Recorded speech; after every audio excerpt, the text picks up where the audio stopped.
Welcome to Submitting to the Alpha, a spicy paranormal romance web serial. Dive into Isabella and Roman's sizzling shifter romance and experience the thrill of toying with an alpha like never before. Join the adventure now. We hope you enjoy.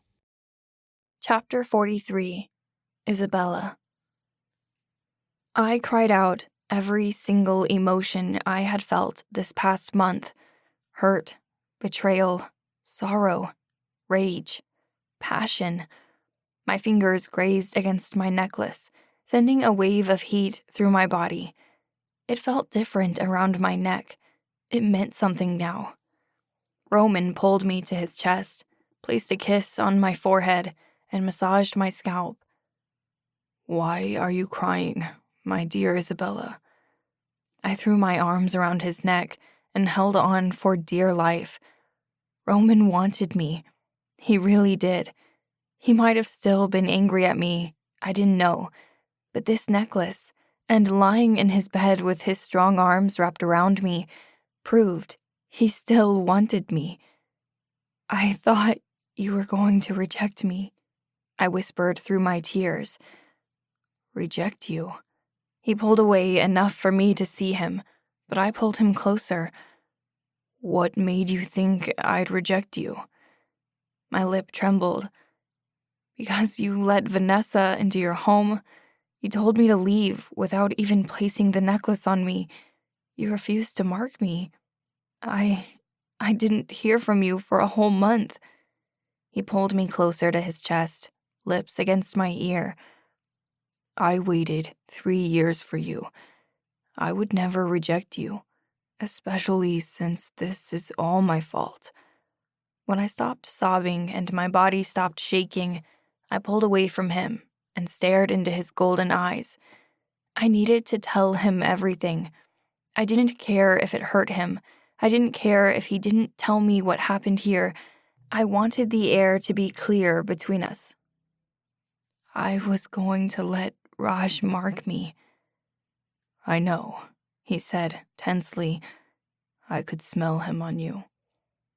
I swallowed hard, on the verge of tears again. And that rogue. I was only doing it for work. I didn't mean to kiss him. I didn't want to kiss him. "You kissed one of them?" I pressed my lips together. There was no hiding anything now. I wanted to start clean. "Yes, I kissed one of them. Then I killed him, even though my mission didn't call for it." I swallowed hard. My mission was supposed to be to get information out of the rogues, not to kiss them, not to kill them, not to run to Roman's house afterwards. I fucked up my one solo mission by getting my heat and killing the rogue. "I killed him," I whispered. What would Riker say about that? "You kissed one of them," Roman repeated, hurt sewn into his eyes. I ran a hand through my hair.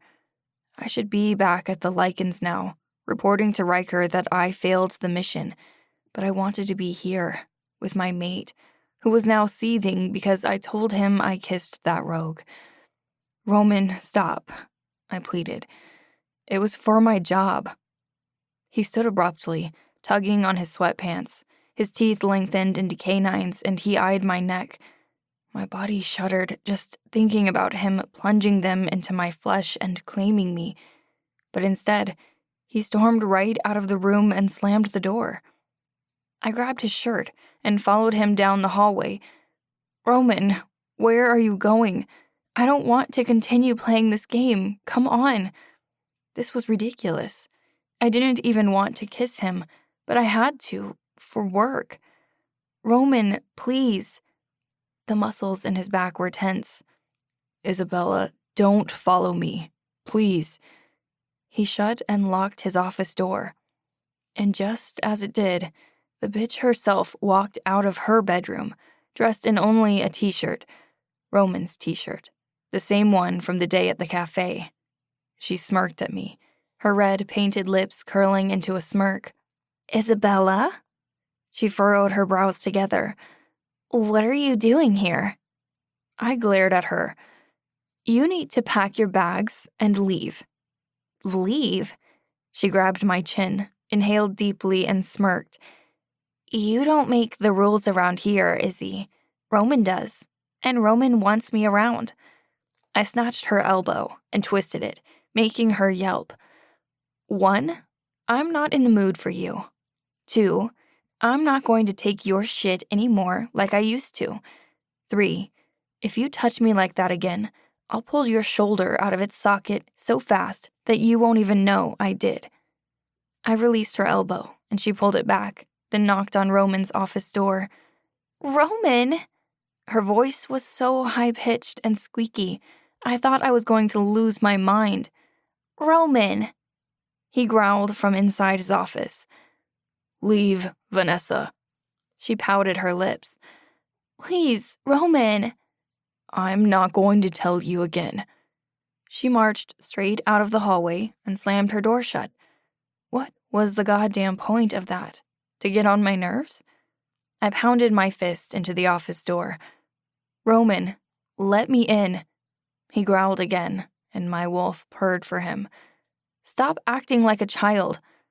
The door suddenly opened, and Roman's wolf stared down at me, eyeing the one spot on my neck where my wolf had been begging him to bite me. You've reached the end of this episode. Thanks for listening. To get up to 4 weeks additional uncensored content, subscribe to the podcast at reamstories.com/AmeliaRoseAudio. Due to content restrictions, explicit sex scenes will only be available through Ream. But if you'd like to continue listening to my free episodes, make sure to hit the follow button to receive updates.